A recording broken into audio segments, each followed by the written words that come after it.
Everyone, welcome back to my YouTube channel Prime Learning पे। और आज हम डिस्कस करेंगे मेंडलिज्म के बारे में। और ये हमारा सेकंड लेक्चर यहाँ पे जेनेटिक्स का रहेगा।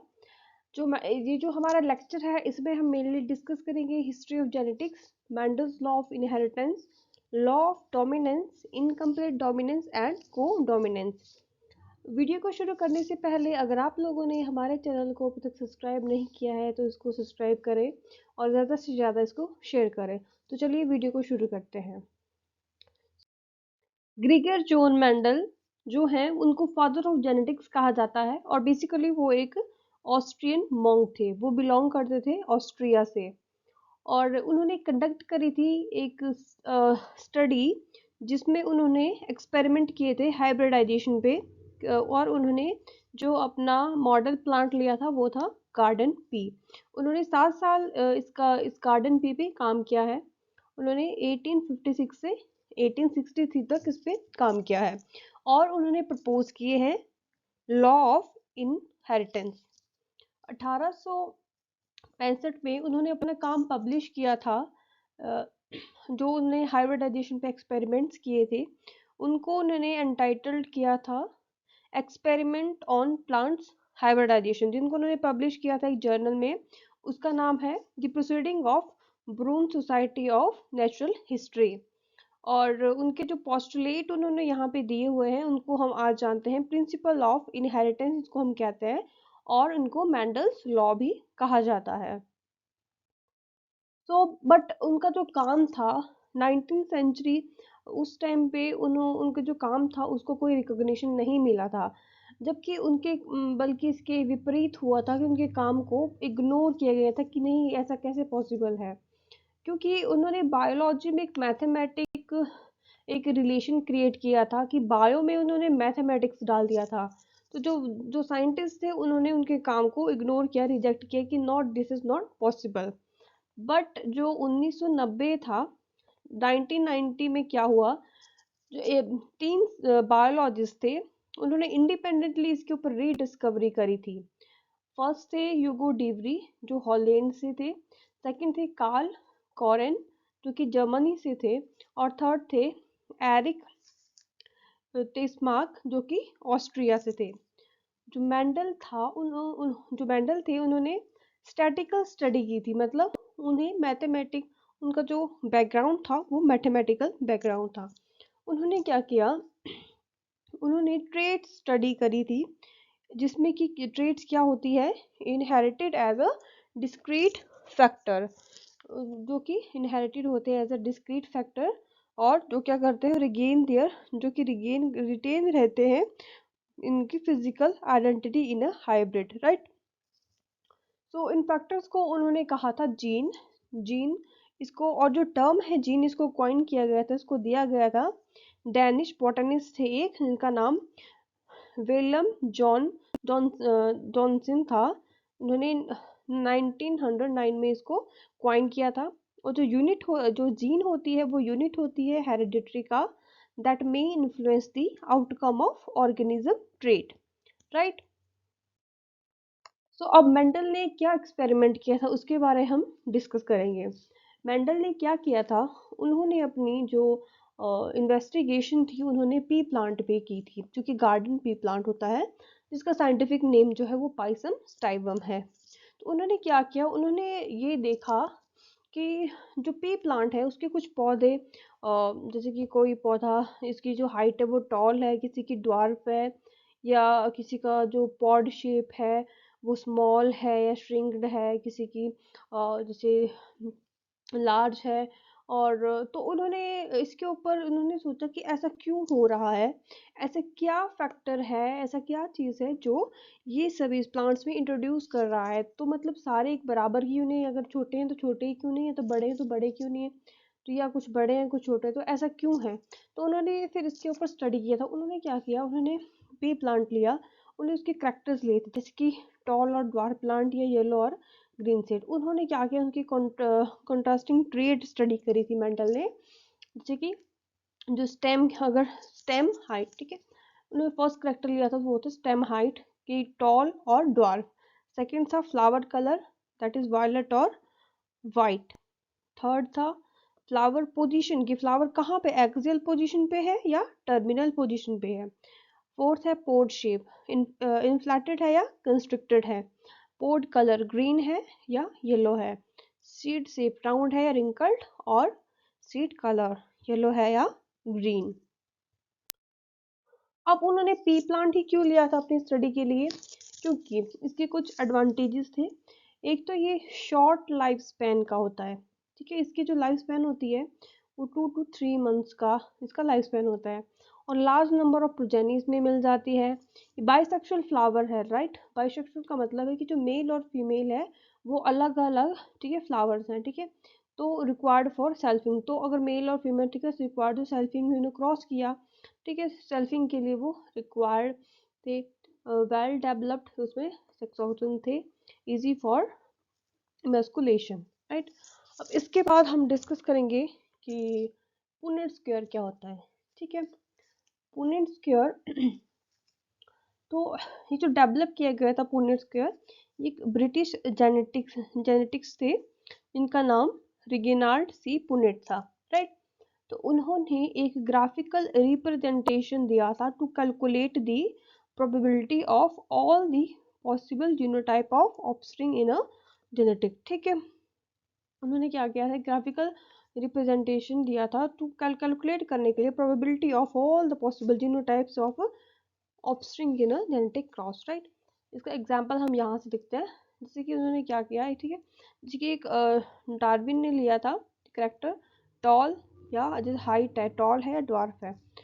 तो फिर उन्होंने जैसे एक रिसेसिव ट्रेट ले लिया और एक डोमिनेंट ट्रेट, ठीक है। जो बेसिक टर्मिनोलॉजी है वो हमने लास्ट वीडियो लेक्चर में डिस्कस करी है, तो आप वहाँ से देख लीजिए। अगर अगर आप उसके बारे में जानना चाहते हैं तो वीडियो को एक बार देख लीजिए। सो जिन्होंने टॉल करेक्टर, ठीक है, डोमिनेंट करेक्टर है कैपिटल टी, और जो ड्वार्फ है स्मॉल टी। तो कैपिटल टी उन्होंने एक तरफ ले लिया, ठीक है, डोमिनेंट करेक्टर इस तरफ ले लिया और ये वाला करेक्टर इस तरफ ले लिया, और फिर उन्होंने किया, ठीक है, क्रॉस, ठीक है, कैपिटल टी और स्मॉल टी, ठीक है, कैपिटल टी स्मॉल टी, ठीक है, इसी तरह से उन्होंने ये सारे कैलकुलेट किए, ठीक है। उसके बाद उन्होंने क्या देखा कि यहाँ पे जितनी भी ये प्रोजेनी है, राइट, ये सारी की सारी डोमिनेंट है, ठीक है, ये डोमिनेंट इसमें सारी की सारी प्रोजेनी है, ठीक है, ये है F1 जनरेशन। उसके बाद उन्होंने क्या किया, ये जो हमारे पास F1 जनरेशन आई इसकी सेल्फिंग कर दी, ठीक है, सेल्फ क्रॉस इसका कर दिया। उसके बाद उन्होंने क्या देखा कि सेकंड जनरेशन में जो डोमिनेंट करेक्टर है और जो रिसेसिव करेक्टर है वो अलग से, ठीक है, एज इट इज जैसा वो था, ठीक है, इसके पेरेंट में जैसे ये था ये वैसा का वैसा आ गया, लेकिन यहाँ पे एक और प्रोजेनी आई, ठीक है, जिसको नाम दिया गया हाइब्रिड, ठीक है, ये है hybrid, capital T and small T. अब जो जीनोटाइपिक रेशियो थी, ठीक है, कैपिटल टी स्मॉल टी और स्मॉल टी की रिसेसिव जो ये अ, जो होमोजाइगस डोमिनेंट है और हिस्टरोजाइगस डोमिनेंट और होमोजाइगस रिसेसिव, ठीक है, इसकी जो फिनोटाइपिक रेशियो थी वो थी 1:2:1, और जो फिनोटाइपिक रेशियो थी वो वो थी टॉल और ड्वार्फ के बेसिस पे हमने ये ली हुई है, तो उसकी थी, ठीक है। अब ये तो है तो हिस्टरोजाइगस, बट ये कैसा है, डोमिनेंट, राइट। तो जो टॉल है तो 3 प्लांट टॉल होंगे और एक dwarf, 3:1। So this is all about Punnett square. Next is the principle और लॉ ऑफ इनहेरिटेंस, ठीक है, प्रिंसिपल और लॉ ऑफ इनहेरिटेंस जो कि मेंडल ने दिए थे। तो फर्स्ट लॉ आता है लॉ ऑफ डोमिनेंस, ठीक है। लॉ ऑफ डोमिनेंस क्या कहता है कि characters are controlled by discrete unit called factors, ठीक है।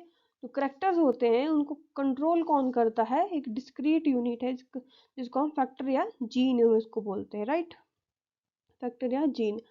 फैक्टर्स अकर्स इन पेयर, ठीक है, फैक्टर हमेशा पेयर में अकर करते हैं, जैसे कि या तो कैपिटल टी है या तो कैपिटल टी स्मॉल टी है, ठीक है। तो हमेशा वो फैक्टर्स होंगे वो पेयर में अकर होंगे, right. In dissimilar pair of factors are one member of the pair dominant, the other is recessive, ठीक है। अब उन्होंने क्या बोला, जैसे कि डिसिमिलर है, ठीक है, हेटेरोजाइगस है, तो उन्होंने क्या बोला है कि वन मेंबर होगा, ठीक है, वन मेंबर जो कि डोमिनेंट होगा वो, ठीक है, डोमिनेट करेगा किसको, रिसेसिव वाले को, ठीक है, रिसेसिव वन को वो डोमिनेट करेगा, ठीक है। This law of dominance is use to explain the monohybrid cross in F1 generation, ठीक है। लॉ ऑफ डोमिनेंस कहाँ पे अप्लाई होता है, ये मोनोहाइब्रिड कंडीशन में होता है। फर्स्ट फिलियल जो जनरेशन होती है वहाँ पे ये अप्लाई होता है। जब लास्ट लास्ट में देखा था कि लास्ट स्लाइड में कि जो जो फर्स्ट जनरेशन है उसमें सारे डोमिनेंट करेक्टर्स ही थे, ठीक है। और ये this is also explain the expression of both in F2, ठीक है, that is 3:1, right. So this is all, so ये था मेंडल का लॉ ऑफ डोमिनेंस, राइट। अब सेकंड है लॉ ऑफ सेग्रीगेशन, ठीक है। अब लॉ ऑफ सेग्रीगेशन क्या कहता है, it states that the allele do not show any blending, ठीक है। अब ये क्या कह रहा है कि ये बताता है कि जो एलील होती हैं वो कोई भी ब्लेंडिंग जो शो नहीं करती हैं, right. Both the character recovered at such in F2 generation, though these is not seen in F1 stage, ठीक है। जो बोथ करेक्टर होते हैं वो F2 जनरेशन में शो हो जाते हैं, बट ये जो है ये जो है F1 जनरेशन में नहीं देखने को मिलता है, ठीक है। और ये एग्जाम्पल है लॉ ऑफ डोमिनेंस का जो मैंने अभी आपको समझाया। जो लॉ ऑफ सेग्रीगेशन है ये फर्दर टू टाइप्स का होता है। फर्स्ट है इनकम्प्लीट डोमिनेंस एंड सेकंड है को डोमिनेंस, राइट। इनकम्प्लीट डोमिनेंस क्या होता है, इनकम्प्लीट डोमिनेंस को पार्शियल डोमिनेंस या सेमी डोमिनेंस भी कहा जाता है, right. It is a condition when neither allele is completely dominant, ठीक है। ये ऐसी कंडीशन है जहां पर कि कोई भी एलील जो है वो कम्प्लीटली डोमिनेंट नहीं होती है, ऑलराइट, ओवर द अदर।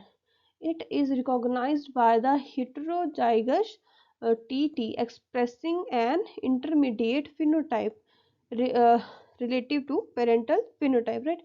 चलिए एग्जाम्पल से हम इस बात को समझते हैं। जैसे कि यहाँ पे एक पेरेंट जनरेशन है, राइट। यहाँ पे हमने फ्लावर का एग्जांपल लिया है कि जो पेरेंट जनरेशन, ठीक है, उसमें जो एक फ्लावर है रेड कलर का, ठीक है, जो डोमिनेंट वन है रेड कलर का और सेकंड फ्लावर हमने ले लिया वाइट कलर का, ये पेरेंट टू है, ठीक है जी। तो इसको हमने क्या किया, इसके हमने क्रॉस किया, ठीक है। F1 जनरेशन आई तो यहाँ पे या तो रेड आता या तो वाइट आता, ठीक है जी। बट यहाँ पे एक नया ही कलर आ गया, यहाँ पे पिंक कलर के सारे आ गए। फिर हमने इसको फिर से सेल्फिंग करी और यहाँ पे जो हमारे पास फिनोटाइप आया कि जो एक रेड कलर का, 2 पिंक रेशो में और 1 वाइट, ठीक है। और जो ये जीनोटाइप की रेशो थी वो भी वैसी ही आई, ठीक है। तो मतलब कि देखो ना, ये जो डोमिनेंट है ना, इसने जो हेटेरोजाइगस कंडीशन है, जो डोमिनेंट था रेड, ठीक है, ना तो वो एक्सप्रेस हुआ ना तो रिसेसिव एक्सप्रेस हुआ, एक नया ही यहाँ पे कलर आ गया, वो था पिंक, ठीक है। तो ये था law of incomplete dominance. Next is को डोमिनेंस, ठीक है। को डोमिनेंस क्या होता है, इसमें क्या होता है, जो alleles that lack dominant and recessive relationship, ठीक है। एलील क्या करती है, ठीक है, और डोमिनेंट और रिसेसिव रिलेशनशिप, ठीक है, जिसमें कि हमने बताया था कि डोमिनेंट, ठीक है, अगर हेटेरोजाइगस अगर कंडीशन है इसमें अगर टी कैपिटल है स्मॉल, ठीक है, एक टी स्मॉल है, तो हमेशा जो डोमिनेंट वाला है वो ही एक्सप्रेस करेगा, रिसेसिव वाला एक्सप्रेस नहीं करेगा। बट कोडॉमिनेंस में क्या होता है, ये रिलेशनशिप काम नहीं करता है। And both are observe phenotypically to same degree, ठीक है। खुद बल्कि कोई एक एक्सप्रेस नहीं करेगा, वो दोनों ही एक्सप्रेस करेंगे एक टाइम पे, ठीक है। इसमें आप फ्लावर का भी एग्जांपल ले सकते हैं, जिसमें कि आप फ्लावर को देख सकते हैं पैची, ठीक है। मतलब अगर रेड कलर का कोई फ्लावर है या वाइट कलर का कोई फ्लावर है, अगर उसकी जनरेशन हम आगे क्रॉस करेंगे तो ना तो वो रेड आएगा, राइट, ना तो वाइट आएगा, ना तो पिंक आएगा, वो कौन सा आएगा, वो फ्लावर के जो जनरेशन होगी ना उसमें वो पैची रेड और वाइट वो दोनों कलर खुद को एक्सप्रेस करेंगे वहां पे, ठीक है। तो इसका एग्जाम्पल हम ब्लड ग्रुप से समझते हैं, जैसे कि ABO जो ब्लड ग्रुप होता है, ऑलराइट। तो उसको हम एज अ एग्जाम्पल के रूप में देखेंगे। तो यहाँ पे देखिए एलील फ्रॉम, ठीक है, ये पेरेंट वन की एलील है और ये पेरेंट टू की एलील है, ये जीनोटाइप ऑफ ऑफस्प्रिंग है और ये ब्लड ग्रुप है, राइट। अगर पेरेंट वन में एलील, ठीक है, ए प्रेजेंट है और पेरेंट टू में भी ए है, ठीक है, तो जीनोटाइप इसका ए और ए, ठीक है, IA, ठीक है, ये बनेगा। और जो एक्सप्रेस करेगा उसका ब्लड ग्रुप कौन सा होगा, उसका ब्लड ग्रुप होगा A, ठीक है। अब यहाँ पे अगर पेरेंट वन में A एलील है, ठीक है, और पेरेंट 2 में बी है, ठीक है, तो जो इसकी प्रोजेनी, ठीक है, जो इसका ऑफस्प्रिंग होगा उसमें ए और बी दोनों होगा। तो यहाँ पे जो ब्लड ग्रुप कौन सा होगा, ए बी ब्लड ग्रुप यहाँ पे देखने को मिलता है। नेक्स्ट इज, अगर यहाँ पे ए एलील है बट यहाँ पे कोई भी ना ए है ना बी है, ठीक है, तो ये यहाँ पे हमेशा ए ही एक्सप्रेस करेगा। इसी तरह से एग्जांपल है, अगर अगर यहाँ पे ना तो ए है ना तो बी है, राइट, तो यहाँ पे कौन सा ब्लड ग्रुप आएगा, यहाँ पे आएगा ब्लड ग्रुप ओ, ठीक है। सो this is all about the law of segregation, this is all about the Mendelism. So if you like the video, please hit the like button, share the video and subscribe my channel. Thank you so much.